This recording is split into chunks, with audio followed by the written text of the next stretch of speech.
Hi friends, so in this video I'm going to solve another Leetcode problem called climbing stairs. The reason I'm solving this problem is it's pretty classic dynamic programming problem, and this gives us very good understanding of how we can like approach the dynamic programming concepts, basically top down and bottom up approach, and solve the problem. So I think it's a very good introductory problem where you can learn a lot of things about dynamic programming without being getting scared of it. I know a lot of people get scared from a dynamic programming, including myself. So I thought let's give a try to this problem and try to get some concept clear here about the dynamic programming. So the question says here that we are climbing a staircase and we have n steps to reach. So we can either take one or two steps. So this is our constraint that we can either take one step or two steps. And basically what's is asked that how many distinct ways we can climb to the top. So this is kind of, pattern where you can basically identify that there's going to be some kind of a dynamic programming or backtracking, recursion, something like that would be helpful. Because basically question would be like how many ways or how many combinations and so on, right? Like basically how many is kind of, counting something is like key indication to identify the recursion, backtracking, or dynamic programming, that kind of area, right, that you have to choose. So let's start with the example. So we have been given two staircase, a staircase of two steps, and we can either take one or two steps. So if I take one step, I have to take first step and then second step, and then that makes it one way. And second is that I can just take two step, plain and simple, and that is another way. So we have two ways to climb to the top. Similarly, we have three steps in a staircase, and we can either take one step at a time and make it to the top. That is one way. We can start. We can take one step, and then the second step we can take two steps together. It makes another way, and then or we can just start taking two steps first, and then take another one step, and then that's another way. What happens if we take two step and then again two step? Basically, we we surpass the top, right? So that's not the way we should consider here. So for the N3, we have a three staircase. So let's just talk about a little bit about the algorithm, how we can solve this problem. So first of all, I'll take the example of two staircase where we have n equal to 2. We'll also consider n equal to 3.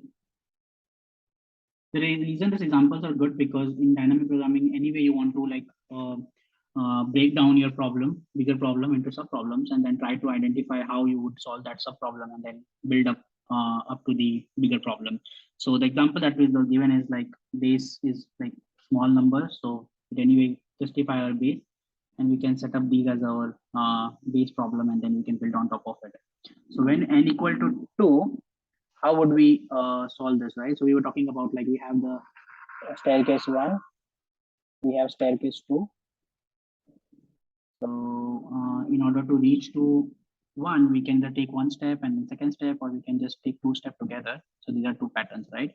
Similarly, for n equal to 3, we had one step, second step, and then third step. So we can basically start from 1, take each step one step at a time, one step and one step. That is one pattern. We take two step first, and then take one step, or we can just take one step and then finally two step. So that these are the three ways we were considering right here.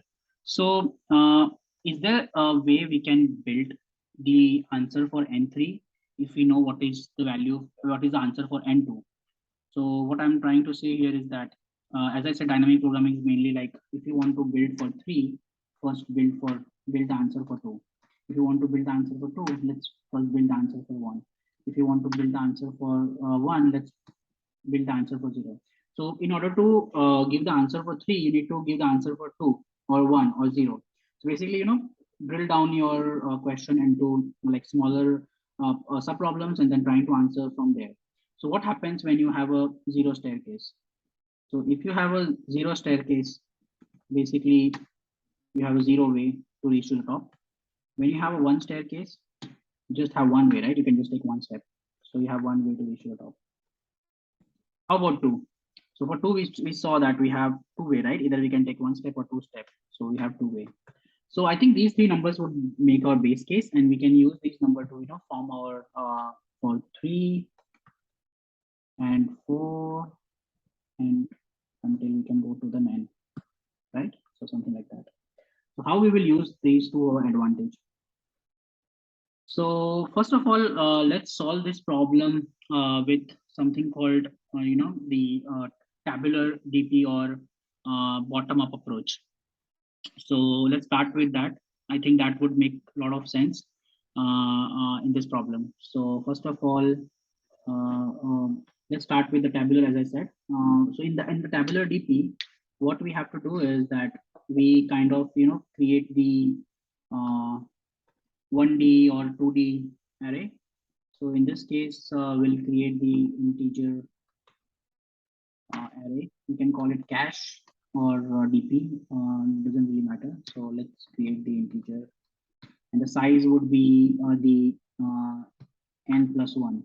So since we are considering we're starting from the 0 because we are drilling down the problem to the sub problem, and then finally the base case that we was looking at it was 0. So we'll need n plus 1 size in the array.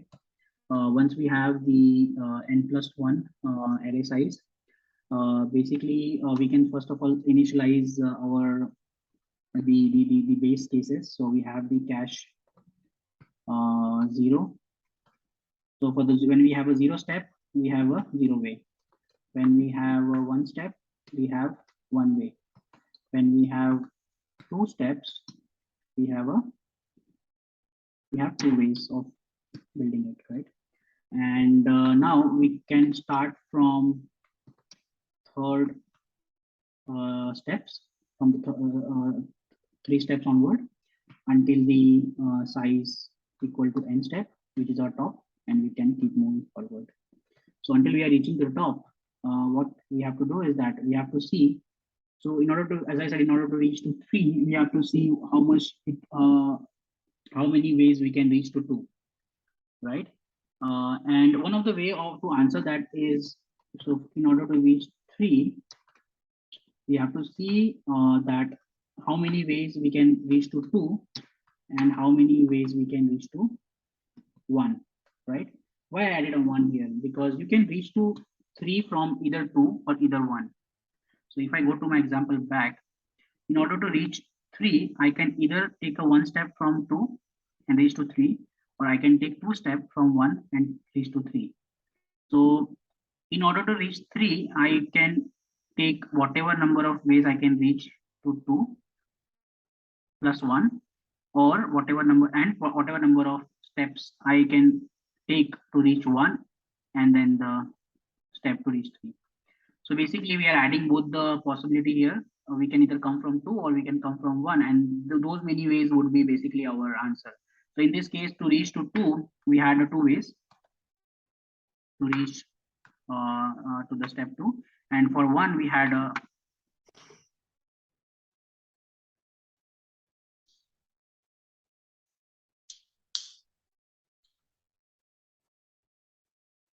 so we have here 1 way to reach 1 and 2 ways to reach 2. So finally to reach 3, we'll have 2 plus 1, that is 3 ways to reach to 3. And that was our answer, right? When we were looking at 3 in the sample as well, we have 3 steps, right? So that's how we form the algorithm, So we start from the base and then solve it upwards. So we can basically, in order to calculate for 3, we calculate for 2 and we calculate for 1. So if we have to generalize this, if we calculate for I, we need to calculate for I minus 2. And we need to I minus 1, that is basically we were at 2, right? So, and then we have to calculate for I minus 2. So this is going to be our algorithm here. And that's how we build that's how we can build from smaller problems and then go upward. And by the time we finish this loop, we'll have all our answer ready in the n, because this n will be having the possible ways to reach up to n, and this will return the answer. So this is in this case we are expecting that our number of steps is going to be at least 3, right? And so if it's not 3, then we have to handle those cases. So if a number of steps that is given, because if you see n is from 1 to 45, right? So if n is uh, equal to 1, then we return 1 simply. If n equal to 2, so we return 2, and think that should do it. Otherwise, it will anyway go to this code when n equal to 3, and it will return the answer. So let's try to run this code and see if it works. So for 2, it works. Let's try to run for all the sample test cases. I think we just have 2 test cases, so it doesn't make a lot of good validation. So let's try to submit it. So this works, and I'll just take this one and put it into the solution 1. Or let's call it bottom up, right? That's what it is in terms of in dynamic programming terminology. So let's call it 58 int, and we return the value here, okay? And we pass the integer n. So this is our solution bottom up. Let's try to solve top down. Top down is mainly when you call it as you solve it using recursion. So recursion is at the very important way to achieve the top down, because you recursively call to the, you start with the bigger number, then you keep moving down until you reach to the base case, and then you calculate for the base case, and then you again solve up until upward. So basically from top you are just going down, solve the base case, and then start using that answer for for the calculating the bigger problems. So that's what we're gonna do here. So for the recursion, what we're gonna do is that we'll have integer n with us, and we have this integer here. Let's try to solve this. So first of all, we will also have index here.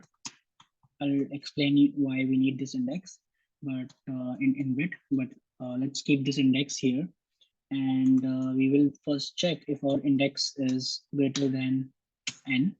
Basically, we are checking that if we have not overshooted the top. So if that is the case, we don't have really that is not a way, right? Because if we have already surpassed the top, so in that case, it's not the way that we should consider anyway. Because let's say you are at the second staircase and you took 2 steps and you move to 4. So that's not a way, right? If you only have a way where you take 1 step and you reach to top. So we are basically making sure that we are not overshooting the number. Once we were done with, we also check if our index is at the top. And if that is the case, we calculate it as a one way. And if neither of these are true, that means we are still away. We have some work to do and reach to the top. In that case, we will, do the recursion, and we'll try to form the recursion. So let's try to achieve that. What we're gonna do is that we're gonna call this top-down method again. We'll take 1 step as index plus 1, and we'll call again the top down. This will be where we take the 2 steps, so index plus 2. So we took both the option here, we can add the values here, and that will going to be our result. And this is the result we should return. And once we do it, we should be good here to get the answer. And let's try returning from top down call.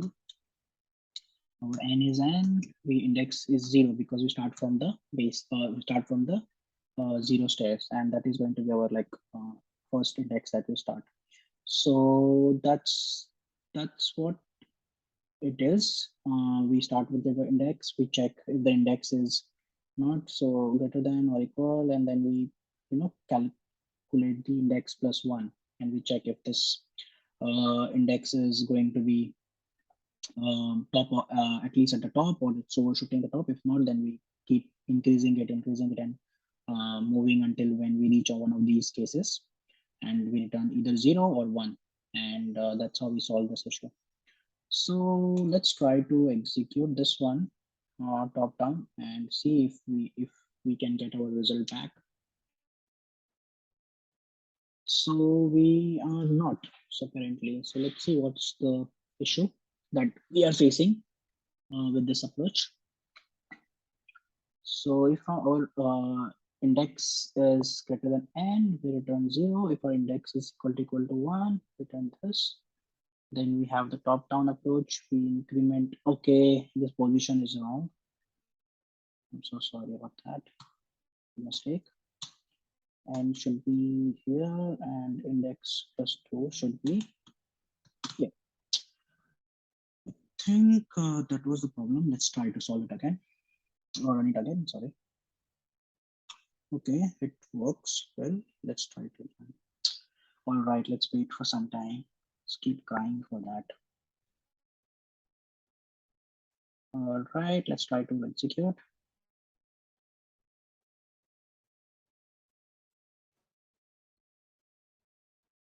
Okay, so that's the problem with the recursion approach. So it's kind of, timeout, because we are kind of in recursion problem, we are trying to solve the same problem again and again. This is the case where, you create the cache and you store the already calculated value.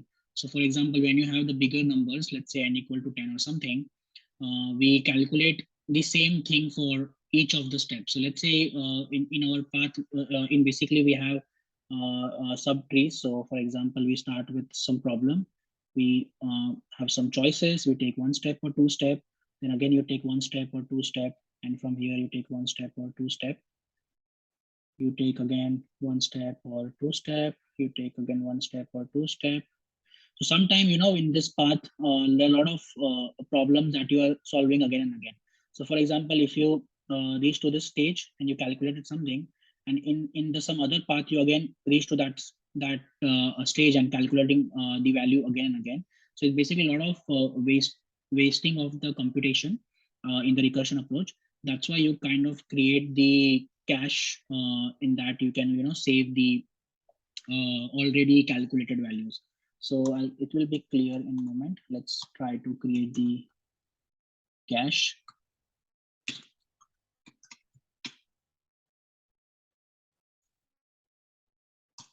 And I'll define the cache array here. Plus one. So we create this cache. What we do is that before doing this, if we end here, we are going here.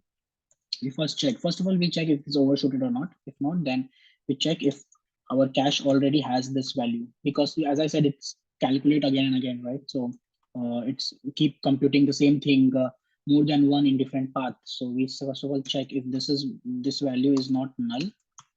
By default, integer has a null value. So if it's not null, that means so in some path we have already stored the value there, right? So we don't have to compute this again. We basically don't have to do this plus one plus two, like computing again. We already have that in cache, so just return the cache, and this is how we can return the cache.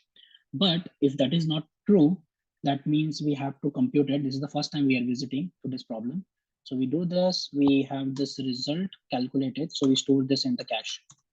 Next, we have this result over here, and we can now basically return the result, but we have also stored in the cache.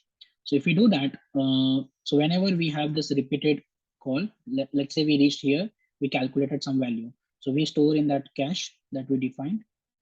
And once in that cache, in some path, let's say here we are again calculating, let's say for stairs 3, that we can just get it from here because we have already calculated at this stage. So we can store in the first calculation and then reuse in the other places to avoid the multiple time calculating the same thing. So if we think this should work, if we run this, we should be able to get the answer. So let's just making sure that we pass the example test cases before moving to the submission. And let's see. Okay, so now this is accepted, right? So yeah, this is how we solve these two problem. One is top-down approach, which is top-down is also basically you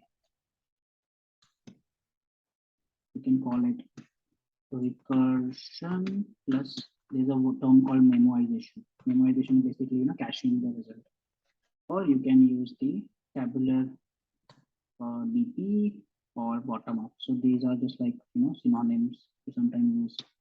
So we call it tabular DP.